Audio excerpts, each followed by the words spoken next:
pagi anak-anak, selamat bertemu kembali dalam VIA Group ini. Hari ini kita akan belajar tentang selamatkan makhluk hidup. Mari kita awali kegiatan kita ini dengan doa. Kita berdoa mulai. Selesai. Baik anak-anak, tujuan yang akan kita capai hari ini adalah satu, anak-anak mampu menemukan ide pokok dengan tepat berdasarkan teks bacaan. Yang kedua, anak-anak mampu mengidentifikasi perkembangbiakan generatif dan fungsinya dengan benar. Yang ketiga, anak-anak dapat menyebutkan kehidupan sosial budaya dua negara ASEAN terkait dengan kondisi geografis. Baik, saya minta perhatikan kedua gambar ini. Setelah Anda memperhatikan dengan cermat, kemudian masing-masing saya minta membuat satu pertanyaan.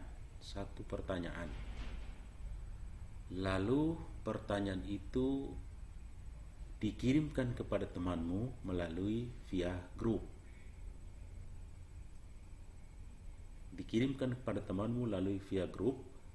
Kemudian menjawab pertanyaan teman yang sudah dikirim itu. Ya, paham? Nanti ini kita akan berdiskusi melalui VIA Group. Jadi jawaban-jawaban kita dikirim melalui BA Group. Oke? Kita lanjut kegiatan kita. Baik, di sini kita ada bacaan tentang perkembangbiakan tanaman jagung. Ini anak-anak, saya minta Anda membaca sendiri bacaan ini.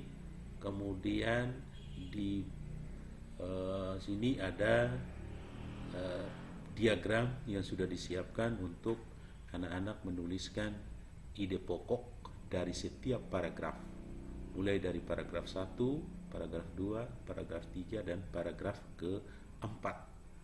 Bacaan ini ada 4 paragraf, sehingga baca baik-baik, mengertilah baik-baik, kemudian temukan ide pokoknya dan tuliskan pada lembaran yang sudah disiapkan ini. Bisa paham? Oke, terima kasih banyak. Kalau sudah paham, maka silakan lanjutkan kegiatan Anda. Baik. Tadi kita sudah belajar tentang perkembangbiakan tanaman jagung dan Anda sudah menemukan ide pokok dari setiap paragraf. Sekarang kita belajar tentang perkembangbiakan generatif pada tumbuhan. Alat perkembangbiakan secara generatif pada tumbuhan itu adalah bunga. Bunga itu terdiri atas tangkai bunga, dasar bunga, kelopak bunga, mahkota bunga, benang sari, dan putik.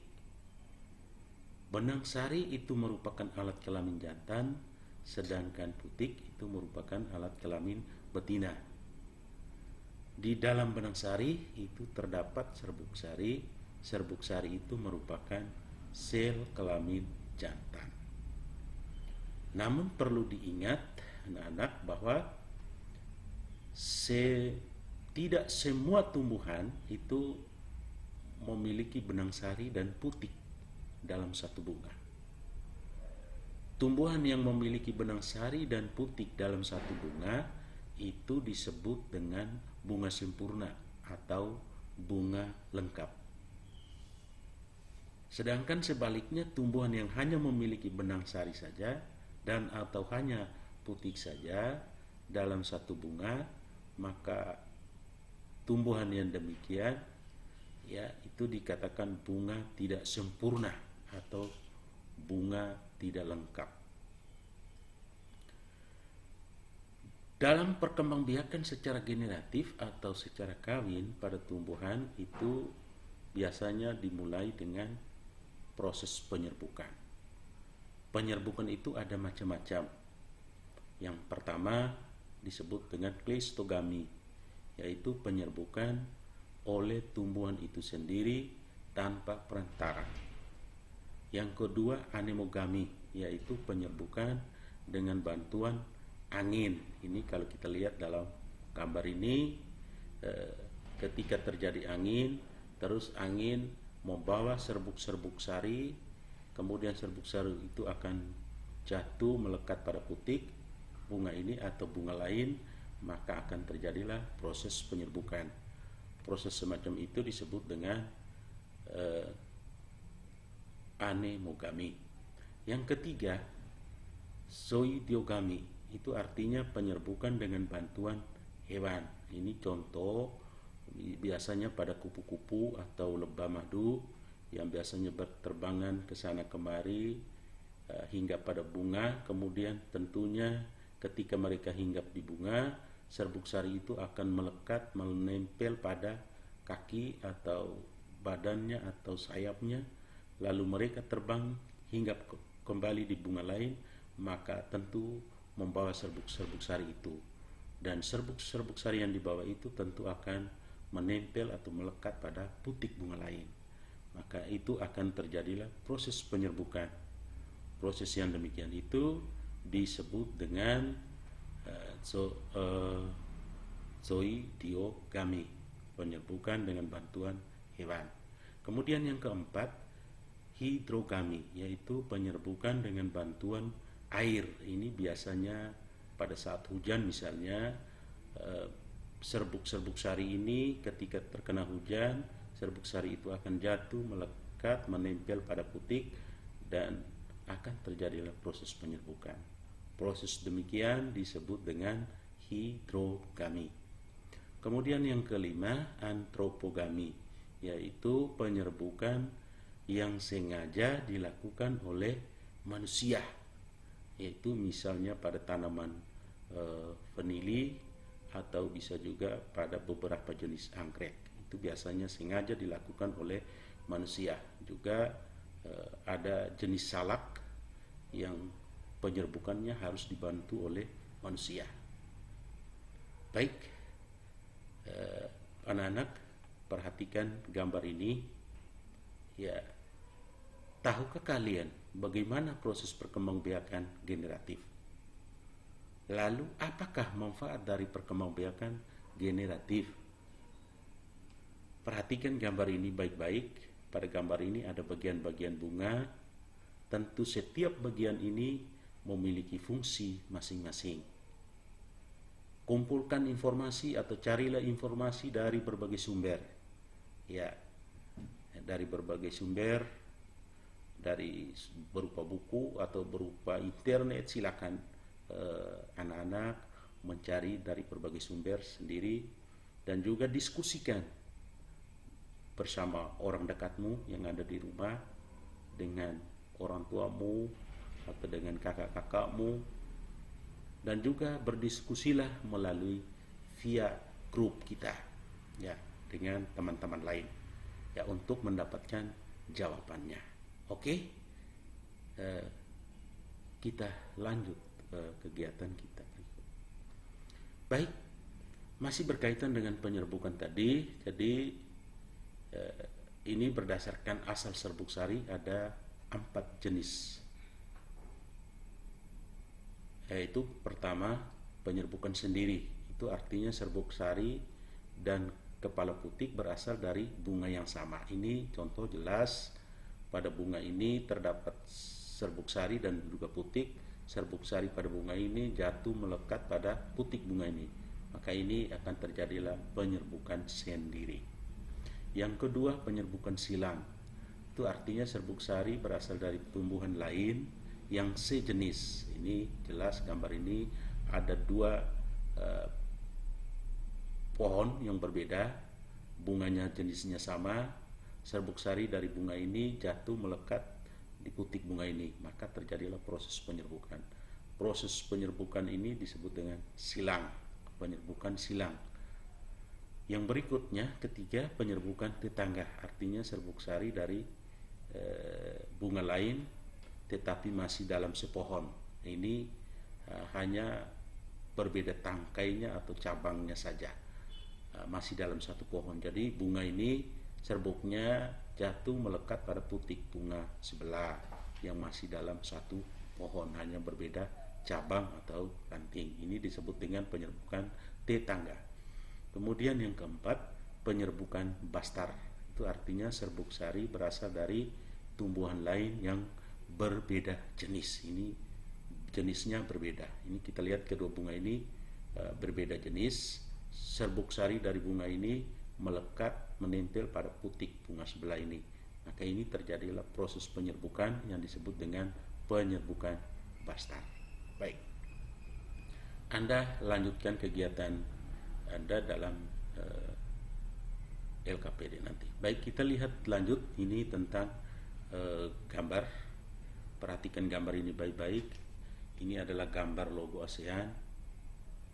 Juga di bawah logo ASEAN ini ada negara-negara yang ada di wilayah Asia Tenggara, termasuk dari Indonesia. Kita lihat jelas juga negara-negara lain seperti Brunei Darussalam, Filipina, Laos, Vietnam, Malaysia, Singapura, Kamboja, Thailand, Myanmar, dan juga masih ada banyak negara-negara lain yang ada di wilayah Asia Tenggara.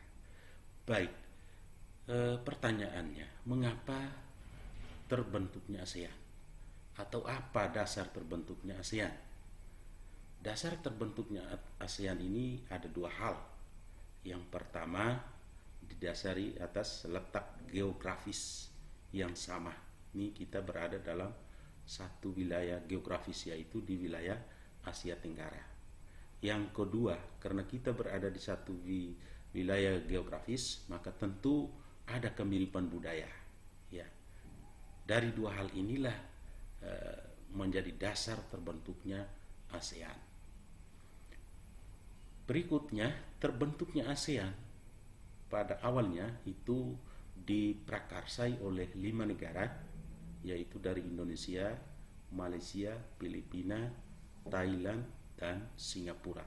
Ini 5 negara yang memprakarsai terbentuknya ASEAN pada tahun 1967.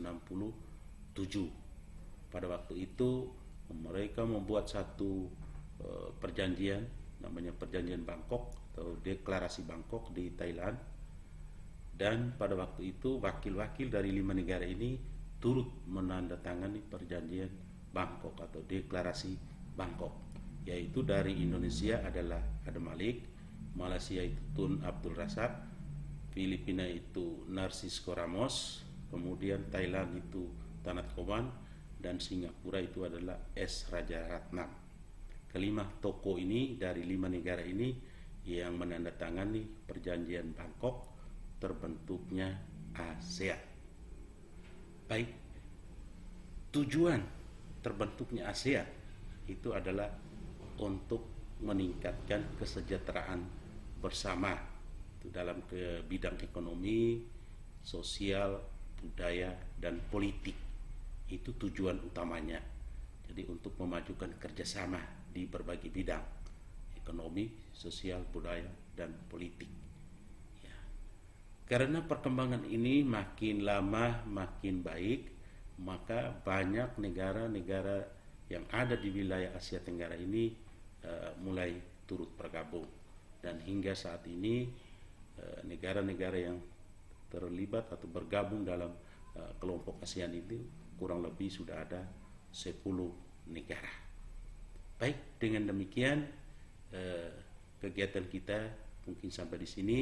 Kemudian ini ada tugasnya, carilah informasi dan tulislah pada diagram Venn berikut dengan tentang persamaan dan perbedaan dari 2 negara anggota ASEAN terkait dengan kehidupan sosial budaya. Dan ini bisa dicari di berbagai sumber ada, dan ini Anda akan menyelesaikan dalam LKPD saudara. Baik, saya kira hanya dengan demikian kegiatan kita selesai.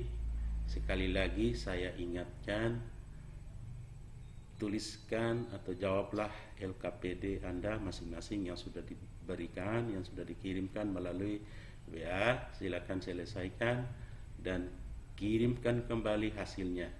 Jadi setelah selesai kerja, pekerjaan itu difoto, kemudian dikirimkan melalui via WA guru. Melalui WA guru. Jangan kepada WA group. Kalau ke WA group artinya teman lain bisa menyontek. Karena itu hasil pekerjaan itu ditulis, kemudian difoto, dikirim ke WA guru. Baik, dengan demikian mungkin selesailah kegiatan kita hari ini.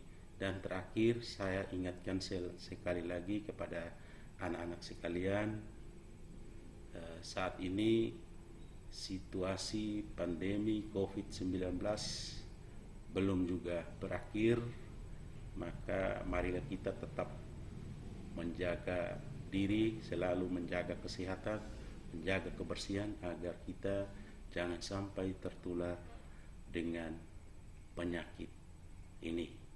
Sekian dan terima kasih.